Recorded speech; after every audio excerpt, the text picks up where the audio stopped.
I'd like to say a huge thank you to the Guild of Health Writers Committee and to Sarah Stacey in particular for inviting heads together to support this event. And my thank you to all of you guys for your continued focus as journalists on mental health, breaking down the barriers facing mental health. You may be wondering why Catherine, Harry and I got involved in this topic in the first place. Mental health is traditionally not a mainstream subject, after all. For me personally, it was a gradual awakening over many years through work I've been privileged to witness with vulnerable young people, the homeless, the unemployed, those who are unable to fulfill their potential.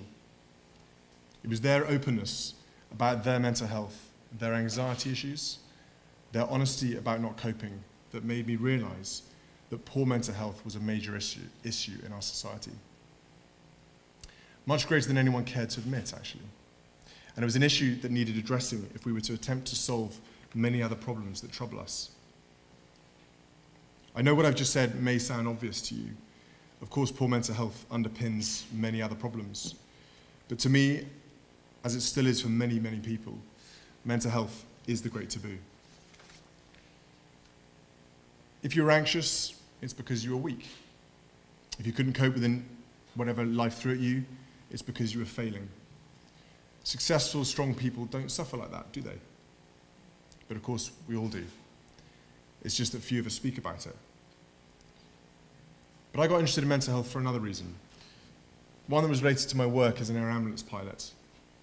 It was suicide, a subject that is often hidden. The suicide rate among young men in this country is an appalling stain on our society.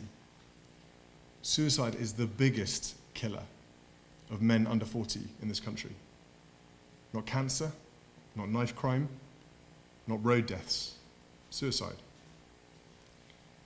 If one of these other issues took as many young lives, there'd be a national outcry. But there's only ever been silence, and this has to stop. This silence is killing good people.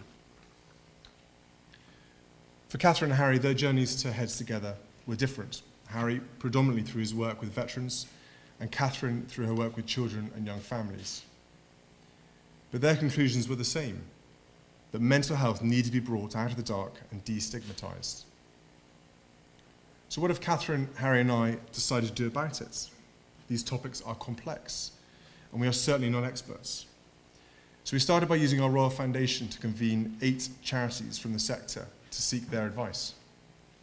We asked them to tell us what the most useful thing we could do to help us. And what they told us surprised us, although it seems obvious now given what I've just told you already.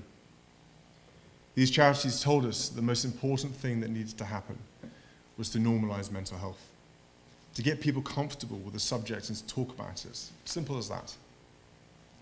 At the moment, on average, it takes a sufferer 10 years to admit to a problem. This means that when what often starts as a fairly minor issue becomes something serious and medical after time. What these charities told us was that silence can kill, but talking can lead to help and support. I was already experiencing the benefits of this open, positive approach to mental health in my work as a search and rescue pilot previously, and now as an air ambulance pilot. In both these environments, every member of the crew is actively encouraged to admit when we're being overwhelmed or unable to cope, whether because of work or something in our home life. My employer, I'm proud to say, knows about the value of normalizing mental health and treating it with the same respect that we confer on physical health. This should be the norm.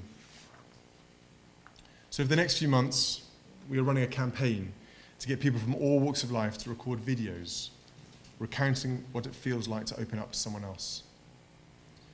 We want that someone else to be celebrated, simply for taking the time to ask, "Are you okay?" and to properly listen to the answer.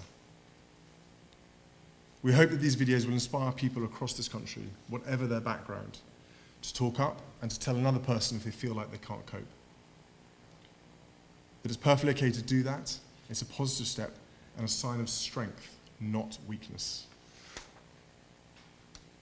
To achieve this, we will be working with a number of media organisations that share our commitment to ending the stigma, and we greatly, greatly appreciate that support. All of this activity culminates this April at the 2017 Virgin Money London Marathon, where Heads Together is the charity of the year. This gives us an incredible platform to start millions of conversations on mental health, probably not at mile 24, but previously, and make this year's London Marathon the first ever mental health marathon. We want to get the country talking about mental health. So what comes after all this activity? For some people, a conversation with a friend, family member or colleague may not be enough. It is clear that people struggle to access expert advice. With our Heads Together charity partners, we've been exploring the gaps and the supports they would like to offer. We've been looking to see what we can do to give people more confidence to help each other and to make it easier to find the right advice. We are working through the detail of this programme, and we will set out the direction of this work later in the year. Now, I know I'm speaking to the converted here, that you are all advocates of bringing mental health onto a par with physical health. Your work is vital if more people to speak about mental health in an open, honest, and non-judgmental way. And if we can do that, the easier this whole task will become. And if you have ideas of how you can contribute to the conversation that the Heads Together campaign is hoping to create this year, please speak to the team. They're dotted all around amongst us. The charity partners who deserve the credit for this are all here too, and would love to hear from you and to begin conversations afterwards. Thank you again for inviting Heads Together to be part of today's event. We believe it's hugely important.